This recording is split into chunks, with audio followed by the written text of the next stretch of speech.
আসসালামু আলাইকুম গাইস, কি অবস্থা? সবাই কেমন আছেন? আশা করি আপনারা সকলে ভালো আছেন। আর গাইস, যারা আমাদের সাথে গেম খেলতে চান, গেমে কথা বলতে চান, তারা এখনই আমাদের MS কার্টুন গেমিং চ্যানেলটি সাবস্ক্রাইব করে দিবেন। আর হ্যাঁ, ওইখানে অনেক সুন্দর সুন্দর ফানি ভিডিও আপলোড করা হবে। বিশেষ করে ক্যাশিয়ার বয়েসে ফানি ভিডিওগুলো আপলোড দেওয়া হবে। আর আপনাদের সুবিধাতে আমাদের চ্যানেলটি কমেন্ট বক্সে পিন করে দেওয়া আছে, ওইখান থেকে গিয়ে এখনই সাবস্ক্রাইব করে নিন। আর আমাদের গেমিং ইউআইডি ওইখানে দেওয়া আছে, ওইখান থেকে রিকোয়েস্টে দিবেন, আমরা অ্যাকসেপ্ট করে নেব। তো চলুন আমাদের গল্পের পার্ট 4 শুরু করা যাক। তারপর মা রোদেলাকে এমন এক প্রশ্ন করলো যা শুনে আমি সহ সবাই অবাক হয়ে যায়। তখনই মা বলে ওঠে, তোমার নামটা শুনে আমার ছেলের কথা মনে পড়ে গেল। রোদেলা তখন বলল, ছেলে মানে? কার ছেলে? আপনার মা? তখনই আমার বাবা বলে উঠল, আরে এসব তুমি কি বলো? আমাদের আবার অন্য ছেলে কোথায়? হৃদয় তো আমাদের একমাত্র ছেলে। রোদেলা বলল, হ্যাঁ মা, হৃদয় তো আমাকে সেই কথা বলেছে, আর আপনারাও। তখন মা বলল, ও হ্যাঁ তাই তো, এমনি ভুল করে মনে হয় বলেছি। রোদেলা বলল, হ্যাঁ মা, হতে পারে, অনেক রাস্তা জার্নি করে এসেছেন তো, তাই মনে হয় শরীর খারাপ লেগেছে, আপনি গিয়ে রেস্ট নিন। তখন মা বলল, হ্যাঁ তাই হতে পারে। এরপর আমার বাবা মা আমার সামনে দিয়ে চলে গেল, আর আমি তা নীরব হয়ে দেখলাম। আর আমি চাইলে আমার পরিচয় তখনই দিতে পারতাম, কিন্তু সাথে সাথে নিজেকে থামাই, কারণ আমি কি বলবো, আমি এক ধর্ষক, আর আমার বাবা মা একজন ধর্ষককে জন্ম দিয়েছে। তাই আমি আর আমার পরিচয় দেইনি। কেন দরকার এই কুলাঙ্গারের পরিচয় দেওয়ার? 8 বছর যেহেতু মৃত হিসেবে তারা আমাকে জানে, তাহলে কেন আবার দরকার সেই পরিচয় দেওয়ার? বাবা মা চলে যাওয়ার কিছুক্ষণ পর রোদেলা এসে আমাকে বলে, আপনার সাথে কিছু কথা বলার ছিল। আমি তখন বললাম, জি বলেন। রোদেলা বলল, আচ্ছা আপনি কি করে তখন বললেন আমার স্বামীর আরেকটা ভাই আছে, আর এখন আমার শাশুড়িও তখন বলল আপনার নাম শুনে তার আরেকটা ছেলের কথা মনে পড়ে গেল। আমি তখন বললাম, কোথায় না তো, আর তিনি তো বলল তার ভুল হয়েছে। তখন রোদেলা বলল, আমার কেন জানি তা মনে হচ্ছে না। আচ্ছা আপনি কি কিছু জানেন এই বিষয়ে?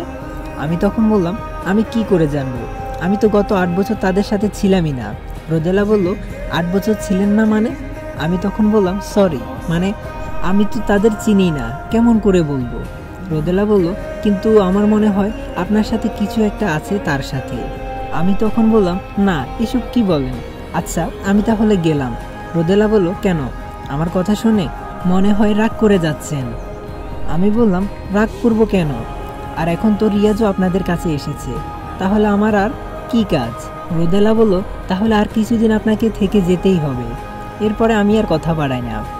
তখন আমি সেখান থেকে চলে যাওয়ার সময় শুনতে পেলাম যে আমার বাবা মা কি যেন বলছে। তারপর আমি তা একটু কাছে গিয়ে শুনতে পাই যে আমার বাবা বলছে, আর একটু হলেই তো তোমার মুখ ফুসকে কথা বের হয়ে যেত, জানো না এটা তোমার ছেলের শ্বশুর বাড়ি, আমাদের এখানে একটা মান সম্মান আছে। তখন মা বলল, কোথায়, কি বললাম? আবার বাবা বলল, এখন তা জিজ্ঞেস করছো? রাফির কথা বলতে যাচ্ছিলে না? তখন মা বলল, তা কি করব বলো, ওর নামটা যে কত বছর পর শুনলাম, বিশ্বাস করো ওর নামটা শুনে আমার মনে হলো ওই যেন আমার ছেলে, তাই বলতে যাচ্ছিলাম। তখন বাবা বলল, না জানাই ভালো, সব সময় ভাববে সে মারা গিয়েছে, তোমার রাফি নামের কোনো সন্তান নেই, বুঝলে? তখন মা বলল, তুমি বাবা হয়ে এমন কথা বলতে পারলে, তোমার মুখে একটু আটকালো না? তখন বাবা বলল, ভুল তো কিছু বলিনি, আর তুমি সেই 8 বছর আগের কথা আবার কেন তুলছো? মা বলল, এই 8 বছর তো রাফির নামটা শুনিনি, আজ যখন শুনলাম তখন।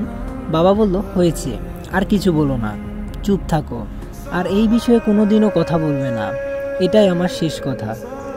আমি এই কথাগুলো শুনে আর মনে কোনো সন্দেহ থাকলো না যে এটাই আমার বাবা আর এটাই আমার মা। আর আমার বাবার কথা শুনে সত্যি আমার খুব খারাপ লাগলো। তারা আজও আমাকে সেইভাবেই চিনে যেভাবে 8 বছর আগে চেনানো হয়েছিল। এদিকে মিম বারবার শুধু আমার কথাই ভাবছে, সে এখন কোথায়, সে কি ভালো আছে তো, নাকি সে সত্যি তার উপর রাগ করেছে? তখনই মিমের মা তার কাছে আসে আর তাকে দেখে বলে, যদি ভিডিওটি ভালো লেগে থাকে অবশ্যই সাবস্ক্রাইব করে দিবেন, আর যদি পরের পার্ট লাগে তাহলে কমেন্ট করে এখনই জানিয়ে দিন। আর গাইস, আবারও মনে করে দিচ্ছি আমাদের গেমিং চ্যানেলটি এখনই সাবস্ক্রাইব করে রাখুন, ওইখানে অনেক সুন্দর সুন্দর ফানি ভিডিও আসবে যেগুলো আশা করি আপনাদের ভালো লাগবে। আর গাইস, ভিডিওটি একদিন আগে আপলোড হতো, কিন্তু আমাদের একটি প্রবলেমের কারণে ভিডিওটি ডিলিট হয়ে যায়, এর কারণে এখন ছোট করে দিতে হচ্ছে। আর আমার জন্য দোয়া করবেন। ততক্ষণ পর্যন্ত সবাই ভালো থাকবেন, সুস্থ থাকবেন, খোদা হাফেজ।